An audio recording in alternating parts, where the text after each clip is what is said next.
दोस्तों, जब समाज में बहुत सारी भ्रांतियाँ फैलती हैं, भ्रम फैलता है और एक ऐसा समाज जो भेड़ चाल चलता आया हो तो कुछ बहुत बुरा होने लगता है। जय श्री राम, जय भवानी। दोस्तों, मैं हितेश राजपूत आज कुछ ऐसे ही तथ्यों पर बात करने के लिए हाजिर हूँ। दोस्तों, लोधी क्षत्रिय समाज एक भेड़ चाल में चले जा रहा है और खासकर ये मध्य प्रदेश में हो रहा है। मध्य प्रदेश में लोगों ने पाखंड के खिलाफ आवाज उठाई। अच्छी बात है, आप अपने समाज को जागरूक करें, अपने परिवार को जागरूक करें।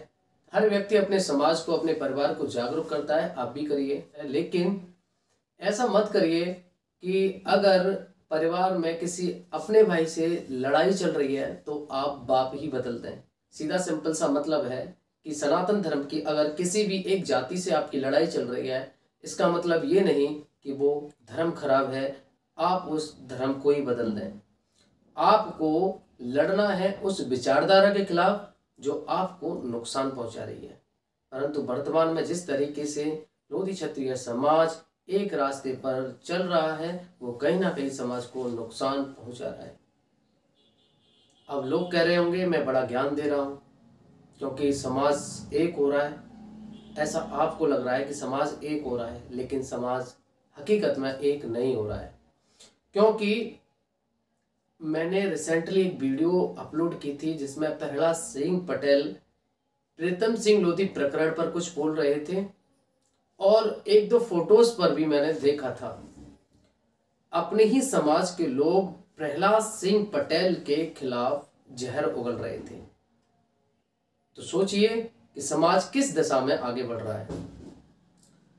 मेरी समझ में नहीं आ पा रहा है कि आप एक तरफ समाज को एक करने की बात करते हैं, आप कहते हैं कि अगर कोई भी समाज का व्यक्ति है सामने तो उसका साथ दीजिए, तो फिर आप कैसे भूल जाते हैं कि सामने केंद्रीय मंत्री प्रहलाद सिंह पटेल हमारे ही समाज के हैं। आप कैसे उनके खिलाफ जहर उगल सकते हैं। कुछ लोगों का कहना होता है कि प्रहलाद सिंह पटेल ने समाज के लिए काम नहीं किए हैं, तो आज मैं उन्हीं बिंदुओं पर बात करने के लिए हाजिर हूं। क्या वास्तविक रूप से ऐसा है कि प्रहलाद सिंह पटेल ने समाज के लिए काम नहीं किया है? दोस्तों, सबसे पहले मैं आपको बता दूं, भरी संसद में प्रहलाद सिंह पटेल ने बड़े ही गर्व से कहा था कि मैं लोधी जाति से आता हूं। शायद आप लोगों को याद ना हो, लेकिन मुझे अच्छी तरीके से याद है। फिर भी आगे बात करते हैं। प्रहलाद सिंह पटेल ने मध्य प्रदेश के लगभग हर जिले में जितने भी बड़े बड़े चौराहे हैं उन पर महारानी अवंतीबाई की प्रतिमा लगाने का काम किया है। अब इसे आप समाज का काम समझिए या मत समझिए, वो आपकी सोच है। प्रहलाद सिंह पटेल हर जिले में एक लोधी भवन बनवाते हैं। उस लोधी भवन का काम होता है कि कोई भी गरीब या कोई भी आम लोधी वहां जाकर के अपनी बेटी का विवाह या घर परिवार का कोई भी कार्यक्रम होता है तो वहां से कर सकता है, उस भवन को यूज कर सकता है। मतलब वो भवन समाज के कार्य के हेतु खुला हुआ है और ऐसा भवन लगभग हर जिले में बनाया गया है। लेकिन लोग इसे भी समाज के काम में नहीं गिनते।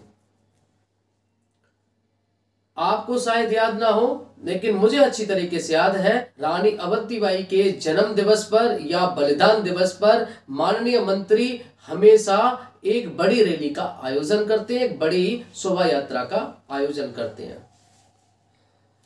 और शायद हो सकता है आप लोगों को ये कोई काम नहीं लगता हो, क्योंकि हर व्यक्ति ऐसा काम करता है, हर व्यक्ति अपने स्तर से उनके जन्म दिवस या बलिदान दिवस को मनाता है। परंतु एक बड़े स्तर पर जहां पर समाज अपने शौर्य को दिखाता है वो मंत्री जी ही कर पाते हैं। और शायद आपको नहीं पता हो कि माननीय मंत्री जी जब भी मौका मिलता है अपने समाज के साथ ही अपना समय व्यतीत करते हैं और समाज की समस्याओं को सुनते हैं।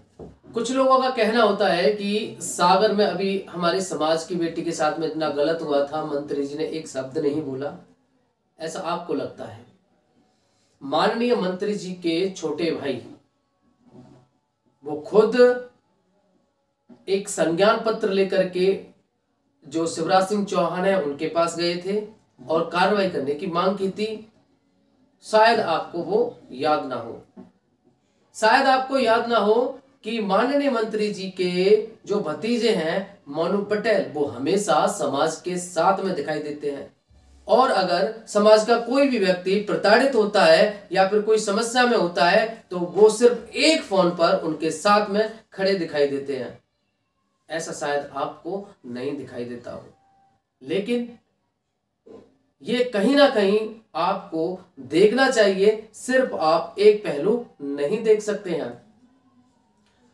आपको शायद याद ना हो, अभी हाल ही में महाराजा हृदयसा की एक बड़ी प्रतिमा लगाई थी, शायद लगता है आप भूल गए हो।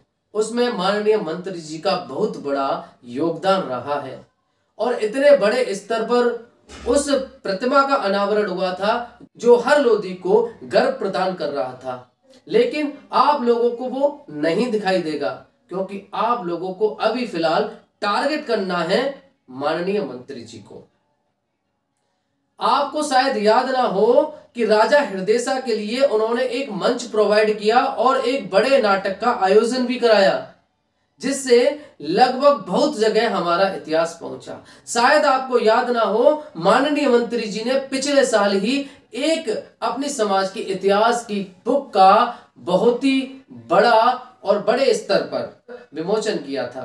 दोस्तों, अगर मैं एक एक करके काम गिनाता चलूं ना, वीडियो बहुत ज्यादा लंबी हो जाएगी, तो मुझे लगता है कि छोटे छोटे से मैंने पॉइंट बताए हैं, ये आप लोगों को ध्यान में रखने चाहिए। राजा हृदयसा का जो दबा हुआ इतिहास था उसे किसने उठाया, किसने उनकी प्रतिमा लगाई, किसने एक रंगमंच तैयार किया, किसने? आपको सोचना होगा कि हर बड़े जिले में जो चौराहों पर मां अवंती की प्रतिमा लगी हुई है उसे कौन लगवा रहा है।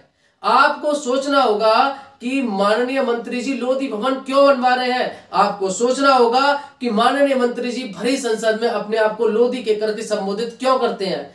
अगर सब कुछ आरक्षण है आपकी नजर में तो माफ करना दोस्तों, आप जागरूक नहीं हो, क्योंकि आरक्षण लेने के लिए आपको पढ़ना पड़ेगा, आपको आरक्षण के काबिल बनना पड़ेगा। आरक्षण के पीछे दौड़ने से अच्छा है आप अपने परिवार की स्थिति को सुधारिए, अपने परिवार को शिक्षित कीजिए, तब आप गर्व से कह पाएंगे कि हम लोधी क्षत्रिय हैं, अब हमको हक चाहिए। दोस्तों, वीडियो बहुत ज्यादा लंबी हो रही है तो यहीं समाप्त करते हैं इस वीडियो को और आशा करता हूं आप इस वीडियो को शेयर जरूर करेंगे। जल्द मिलते हैं नए वीडियो में। जय श्री राम, जय मां भवानी, जय लोधेश्वर महादेव।